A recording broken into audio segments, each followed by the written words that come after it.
The following video has been created by expert faculty. Subject teacher may differ. Good morning, students. We are starting with chapter number 14, Natural Resources of class 9 Science. Students, natural resources जो chapter है ये final theory exam में नहीं आएगा, लेकिन इस chapter के basis में आपको पोर्टफोलियो बनाना है। तो स्टार्ट करते हैं चैप्टर। सबसे पहले टॉपिक है हमारा बायोस्फीयर। तो बायोस्फीयर क्या होता है? ये लाइफ सपोर्टिंग जोन होता है अर्थ का, जिसके 3 सब जोन्स होते हैं। लिथोस्फीयर, रॉक पार्ट, मतलब जो भी अर्थ का पार्ट है, ज़मीन जितनी भी है वो सारा लिथोस्फीयर में आता है। देन एटमॉस्फेयर, एयर का जितना भी पार्ट होता है अर्थ के ऊपर, वाटर के ऊपर जितना भी है उसको हम एटमॉस्फेयर बोलते हैं। और जितना भी वाटर का पार्ट है, जितना सी है, ओशन है, लेक्स है, ये सब क्या है? हमारे हाइड्रोस्फीयर है। देन ये फर्दर और डिवाइडेड होते हैं, जैसे एटमॉस्फेयर के भी बहुत सारे लेयर्स होते हैं, stratosphere, troposphere, ionosphere and further more. ठीक है। देन उसके बाद हम स्टार्ट करते हैं एटमॉस्फेयर से। तो एयर की बात करते हैं। एयर का कॉम्पोजिशन क्या होता है? सी स्टूडेंट्स, एयर जो होती है बहुत टाइप के गैसेस से बनी होती है, जिसमें मेजर पोर्शन होता है नाइट्रोजन का, उससे कम ऑक्सीजन का, उससे कम होती है बाकी सारी गैसेस, जैसे आर्गन हो गई, अदर गैस, कार्बन डाइऑक्साइड। जो नाइट्रोजन होता है वो 78% होता है एयर में। ऑक्सीजन जो है वो अराउंड 20.9% होता है, अराउंड 21%। जो आर्गन गैस है वो है 0.9% और कार्बन डाइऑक्साइड 0.03%। बाकी जितनी भी गैसेस हैं, हीलियम है, नियॉन है, और जितनी भी बाकी गैसेस हैं वो सारी कंप्राइज करके 0.17% बनाती है पूरे एटमॉस्फेयर का। तो मेजर जो पोर्शन है वो किसका हुआ? वो नाइट्रोजन का हुआ।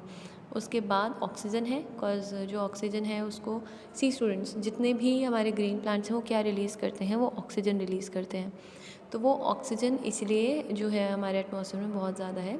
उसके बाद जो हम ह्यूमन बींग्स हैं और जैसे एनिमल्स हैं, ये रेस्पिरेशन के बाद कार्बन डाइऑक्साइड रिलीज़ करते हैं, इसलिए कार्बन डाइऑक्साइड की वैल्यू का पोर्शन ज़्यादा है। और नाइट्रोजन जो है, नाइट्रोजन फिक्सेशन के थ्रू एक नाइट्रोजन साइकिल चलती है, जिसके थ्रू फ्री नाइट्रोजन क्या रहते हैं? हमारे एनवायरनमेंट में रहते हैं।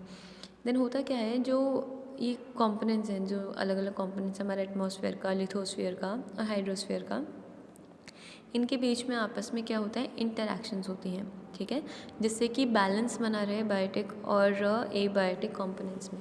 सी बायोटिक कंपोनेंट्स क्या होते हैं? लिविंग कंपोनेंट्स होते हैं, जिसमें हमारे एनिमल्स, प्लांट्स और ह्यूमन बींग्स आते हैं। और एबायोटिक कंपोनेंट्स क्या होते हैं? नॉन लिविंग पार्ट हो गया हमारे एटमॉस्फेयर का, जैसे क्या हुआ?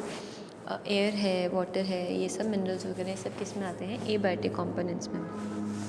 और इस इंटरैक्शन को हम क्या बोलते हैं? बायो जियो केमिकल साइकिल। सी, बायो लिविंग, जियो नॉन लिविंग केमिकल साइकिल्स, मतलब वो केमिकल्स भी फॉर्म होते हैं उसमें, जैसे नाइट्रोजन नाइट्रेट्स और नाइट्राइट्स फॉर्म करता है, फॉस्फोरस फॉस्फेट्स फॉर्म करता है, बहुत सारे डिफरेंट टाइप के केमिकल्स, जैसे और इन बायो केमिकल साइकिल्स के एग्जाम्पल जो हमारे सिलेबस में भी हैं और जब पढ़ेंगे वो क्या है? वाटर साइकिल है, देन नाइट्रोजन साइकिल है, कार्बन साइकिल है, ऑक्सीजन साइकिल है। Role of atmosphere in climate control. तो एटमॉस्फेयर क्या करता है? सी स्टूडेंट्स, जो अर्थ है, ग्लोब हम आप लोगों ने देखा है, तो उसके सारे तरफ, उसके चारों तरफ आउटर एक कवरिंग बना देता है, प्रोटेक्टिव ब्लैंकेट बना देता है अर्थ के। और एटमॉस्फेयर क्या होता है? बैड कंडक्टर ऑफ हीट होता है। तो क्या करता है? ये ज़्यादा हीट अब्जॉर्ब नहीं करता है सन की। ठीक है, और इससे गर्मियों में जो हमारा अर्थ है उसका टेम्परेचर थोड़ा बैलेंस रहता है। ऑल्सो जो हीट डेवलप हो जाती है अर्थ में, उसको रिलीज़ आउट नहीं होने देता है, इसलिए सर्दियों में भी वो बैलेंस रहता है। तो बेसिकली वो क्या करता है? बैलेंस करके चलता है टेम्परेचर को, एक और एवरेज टेम्परेचर मेंटेन करता है अर्थ का। नाइट के टाइम पे क्या होता है? वो जो हीट है वो क्या होती है? वो धीरे धीरे आउटर स्पेस की तरफ रिलीज़ होने लगती है, इसलिए तो उस टाइम पे जो मौसम है थोड़ा ठंडा हो जाता है। नहीं तो पूरा टाइम जो है वो एवरेज मेंटेन करके रखता है, सर्दियों में भी और गर्मियों में भी। देन उसके बाद मूवमेंट ऑफ एयर। तो एयर कैसे मूव होती है? सी, लैंड एयर होती है और वाटर, लैंड ब्रीज़ होती है और वाटर ब्रीज़ होती है। होता क्या है? गर्मियों के टाइम पे जब अर्थ हीट अप हो जाती है तो वहाँ पे उसके साथ साथ उसका एयर भी हीट हो जाती है, और वो एयर क्या करती है? ऊपर राइज़ करती है। उस टाइम पे क्या होता है? जो कोल्ड एयर होती है वाटर बॉडीज़ के पास, वो बीइंग हैवियर, वो क्या करती है? वो लैंड ब्रीज़ की जगह ले लेती है, और वो जो हमारा ऊपर रेडिएट होके गई, इवेपोरेट होके गई एयर, वो उसकी वो वाटर बॉडी की तरफ चली जाती है। ठीक है। इसलिए जो वाटर की तरफ से जो हमारी ब्रीज़ आती है वो थोड़ी ठंडी होती है, और जो लैंड की तरफ से ब्लो होती है वो थोड़ी वार्म होती है।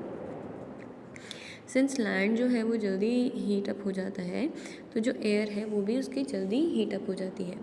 कोस्टल रीजन्स में क्या होता है, डे के टाइम पे जो एयर होती है लैंड के ऊपर वो जल्दी हीट हो जाती है और वो राइज़ करने लगती है, तो एक थोड़ा लो प्रेशर क्रिएट हो जाता है, और जो एयर है सी के ऊपर वो अपनी जगह ले लेता है, और जो मूवमेंट है एयर की वो स्टार्ट होती है from one region to other region, जिसकी वजह से